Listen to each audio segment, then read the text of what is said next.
The Merc with the Mouth is back, and Deadpool brought a friend this time. Yes, Hugh Jackman returned to the role of Wolverine for the first time since Logan, but was this film worth bringing him back, or should he have stayed gone? What's up, guys? Welcome back to the MontyVerse. We just saw Deadpool and Wolverine, and guess what? We're going to talk about it. Whoa! Nikki, this is our spoiler-free review of Deadpool and Wolverine, so let me know, what are your thoughts on the film? I had such a blast watching this film because I love the first two Deadpool movies so much, and this has all the same humor, all the same heart and characters that we've had with the previous films, with some really fun new surprises in it. I had a blast. Yeah, I mean, it's interesting that you say that. I have a bit of a different perspective on you, so maybe that might have affected how I viewed this movie and how I ended up feeling about the film overall. Yeah. Deadpool, as you know, has been one of my favorite Marvel characters. He's the character in Marvel I most see myself as, outside of, the gratuitous violence and whatnot. Yeah. But, like I said, I've loved this character for as long as I can remember. I've always wanted to see Ryan Reynolds in the role. I loved all the Deadpool films. I've read so many Deadpool comics. So coming into this film, I found myself not really just joking. This film was amazing. It is everything I could have wanted and more. It blew my expectations out of the water, and my expectations were pretty damn high. I would assume so, but damn, you actually had me for a hot second. Guess what? This movie rips. It's so fantastic. And I think before we keep playing up the bits of it all, I do want to say, I do think this is a thoroughly good movie. Yes. And it's not just, as people are calling it, a cameo fest. Because at the end of the day, there's a lot of really good character work and some strong themes and pathos done by both of our lead actors. I was going to say, the thing that I really appreciate about the film is the fact that, yes, it's the third movie in a series, and it has to also be an entry into the MCU. But I think on both of those fronts, and just as a film in its own right, it really works so well. It's deceptive. I mean, going into this, we already knew that this was going to be a big multiversal story. It was going to be a two-hander, Deadpool and Wolverine. Yeah. So I kind of expected Deadpool to take a back seat. Right. I was so shocked at how well this movie connects to not only the two previous Deadpool movies, but works as a mirror of Deadpool 1. This is the perfect way to introduce Deadpool into the MCU. Because, like I said, it plays with a lot of the things that they did in the first movie. And for people who are super fans like myself, will pick up on those story beats or those movie-making plot devices that are utilized in both films. And I think it works so well in this one. It really does, because even though they were intentional titling it Deadpool and Wolverine, not Deadpool 3, this is still a Deadpool film. Yes. He is still the center of the movie, and the movie is all the better for it, with having that focus and continuing those through lines with his character, because there are really some impactful emotional moments in this movie. And it doesn't feel detached from... This feels like character progression from the first movie to now. Like, it definitely feels like this is the same Wade that we've been following all these years. We can study his character growth. He makes a lot of the same decisions that we would think that he makes, and that he echoes from decisions he makes in Deadpool 1. Yeah. Because, like I said, I'm a Deadpool super fan, so before seeing this one, we rewatched Deadpool 1, and it was so rewarding having done that. Because, like I said, like story beats, lines of dialogue, moments between him and Vanessa, they're exact mirror images of the first movie, and it's so rewarding to see that play out. Right, and I know I'm higher on Deadpool 2 than you are. I very thoroughly enjoyed the film. I like Deadpool 2. I just am of the camp that Deadpool 1 functions as a better movie. Right. Whereas he is more Deadpool-y in Deadpool 2. Right. But what I think is kind of similar to the point you're making about the mirroring the first film is the fact that this really takes off from the second film in a way that is continuous and also shows, hey, maybe there's consequences to what you did at the end of that movie. Maybe, but also maybe not. Really. But I think, again... But also maybe. Maybe. But again, it's more so that through lines and that continuation of themes more than anything that, again, not only are great for Deadpool, but are a good integration into the MCU. Yeah, it's such an easy slide right in. He just eases himself directly into this universe. And not only does it work for Deadpool as a character, but it works so well for the MCU at this point in time, for where they're at in terms of public opinion, in terms of critical reception, in terms of monetary reception, I think this is the shot in the arm that I'm not going to say the MCU desperately needed, because it didn't. I think the MCU has pumped out some of its best work in the past 2 years. Loki Season 2, X-Men 97. But I think for the general public, this is... I'm just waiting to hear who the first person to say, "We're so back," is going to be, because you know it's going to get said. Of course. But I feel like there's that meme going around that's like every other project now, which is not totally false. And this is the other thing I really want to emphasize is that almost sounds like a backhanded compliment. Like, oh, it's part of the Disney machine now. It's just part of a franchise. But one, it just is, objectively. Yeah, but, I mean, that's factually accurate. Right. But two, again, as a movie in its own right, there are so many elements that you want in other movies that this exemplifies so well. And it doesn't feel like anything other than a Deadpool movie. No. It doesn't lose a beat jumping into the MCU, jumping in under the Disney machine. This feels like a Ryan Reynolds Deadpool movie. Oh, hell yeah. Like, there's stuff, because going into this, you can't help but wonder, like, oh, is it going to be tempered a bit? Is it going to lose its edge?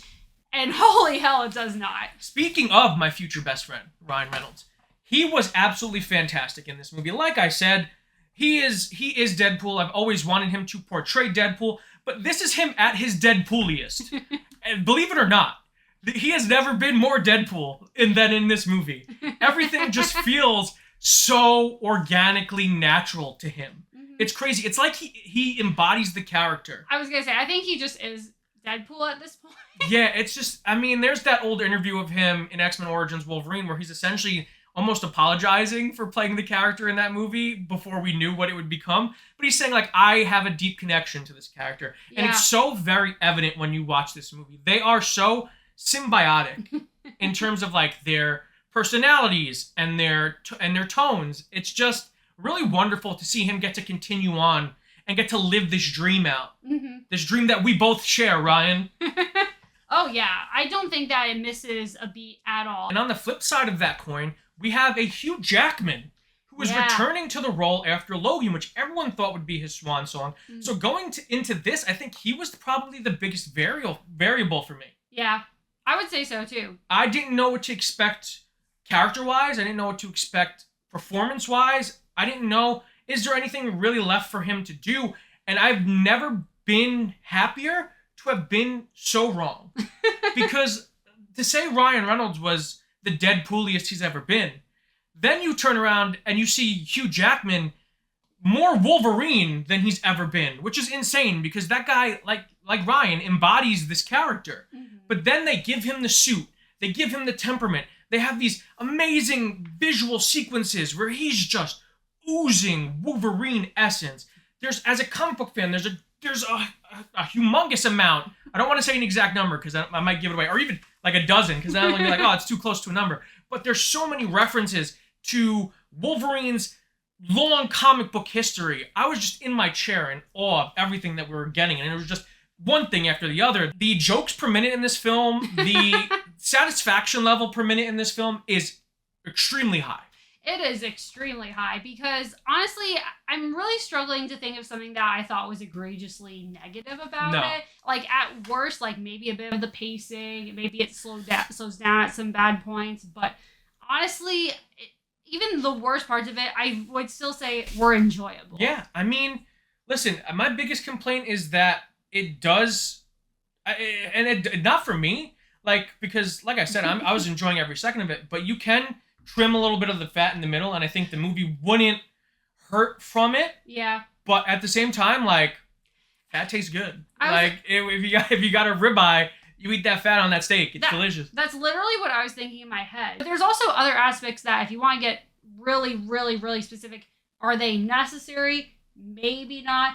But also, the whole point of the film is to be funny, to have a blast with it. And so I think on that basis, those moments have that validity. It's so well done. There's one thing in this that I think is an improvement over Deadpool 2, and that's villains. I think the villains in Deadpool 2, while I liked them, there was no really clear-cut villain, and everything felt kind of tropey and generic in terms of, like, Cable and the youngster whose name I can't remember. Was his name Russell? It is Russell. In this one, Cassandra Nova and Paradox are great villains, and they just let them be villains. Two very different kinds of villains. Yeah. But they're nothing more there than to be villains of this plot, and that's all we need sometimes. Oh my gosh. And I cannot praise Emma Corrin enough for their performance as They are Cassandra fantastic. Nova. They're fantastic, and Paradox is like the ultimate shit weasel. I will give Emma credit because they took on the Herculean task of trying to portray such a weird character that is Cassandra Nova. They delivered a performance that was so unique and so engaging. I couldn't take my eyes off of them every time they were on screen. Oh, absolutely not. Emma injects so much charisma and so much personality with what the amount of time that they were given in this movie. Yeah. It's quite impressive. Right. To see what they were able to do. Oh, yeah. So that's a huge improvement for me. Another thing that I found really interesting was Shawn Levy as a director. Because I read a lot of negative reviews for this movie, and people's biggest complaints was that it was soulless, was that it was a Disney corporate machine movie, and I really don't feel that way. Like, analyzing it from a cinephile perspective, there's some really interesting and fun shots in this movie. Some really unique takes, and I think he does leave a bit of himself into this film, so you could feel his imprint on it. Absolutely, and by all means, I do think, and I think for the most part this is a strength, it does feel like it is part of the MCU. So yes, in that regard, you could say that is part of this franchise. But again, I don't think that necessarily detracts from it. No. And there were some shots that I thought were so inventive, so different, and certainly not soulless. Really fun sequences, really fun action. Just, I found myself going, that's really cool. Yes. I really loved what they did. There's some really interesting editing in here that I loved. Just, I do really think this movie has a visual style. Yes. This is a Deadpool comic come to life. This is if you're a fan of the X-Men, if you're a fan of Wolverine, if you're a fan of the Fox movies, just go. You have to see this film. This is what's crazy about this movie. It's tasked with introducing Deadpool into the MCU, being a third movie in the Deadpool series of films, bringing back Hugh Jackman's Wolverine, while giving us a reason worth bringing him back and feeling satisfying enough to have him come back. And it has to be a part of the multiverse saga. And it's technically a multiverse film. It has all of those things that it has to do. And it's also technically a swan song to an entire universe of movies. Yes. It has to do all of those things. And it achieves every single one in such a graceful way. Because, and I think the plot is pretty simplistic. Despite the stakes being so high. Yes, the way I would describe it is deceptively simplistic. Yeah. Especially for a multiverse movie. The fact that the movie is as I don't know if tight is the right word, but it feels tight, it feels properly contained while branching out when it needs to. Well, branch timeline? Oh no. That's so fantastic. There's so much more we have to talk about, but we can't because it would be a spoiler. But we do want to do a spoiler review of the film. We'll probably do a live stream or something of that nature to kind of talk spoilers because I need to give you all of the Easter eggs and everything like that. But until then, Nikki, all that's left to do is give our rating. Ooh. Out of 5 dog pools. Because Dogpool is the best girl. She's fantastic. What a star. What do you rate Deadpool and Wolverine? Well, this kind of sucks now because now I need to give a whole number because I don't want. No, give a half number. Remember, Dogpool can regenerate. Because this is a fantastic film. Like I said, I have some minor quips with it. I certainly don't think it's perfect, but this is such a fantastic movie that I love that I will see again. Like you said, fat tastes good, even if it's not necessarily the best thing for you. So this is a very strong, very teetering on the edge. I'll be giving it 4 out of 5 dog pools. Very fair.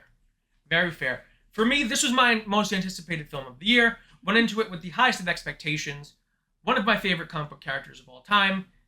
Interacting with a character that, listen, has been a major part of my life growing up. This was everything I could have asked for and more. While there are some minor flaws, I'm looking past all of them because I am going to be biased on this one, and I'm going to give this 5 dog pools out of 5 because to me it is as perfect as we could have gotten given the circumstances of this movie. And hell, what more can I ask for? I mean, look at me. Deadpool, Wolverine, I got it all. But I do highly recommend that you guys go this weekend and check out Deadpool and Wolverine. Trust me, if you're just a fan of a good popcorn movie, you'll love it no matter what. If you guys like this video, make sure to give it a huge thumbs up. If you're new to the channel, subscribe and the notification bell to stay up to date on all of our latest content. If you want to check out our other reviews, click the link on the page. Until next time, guys, stay versed.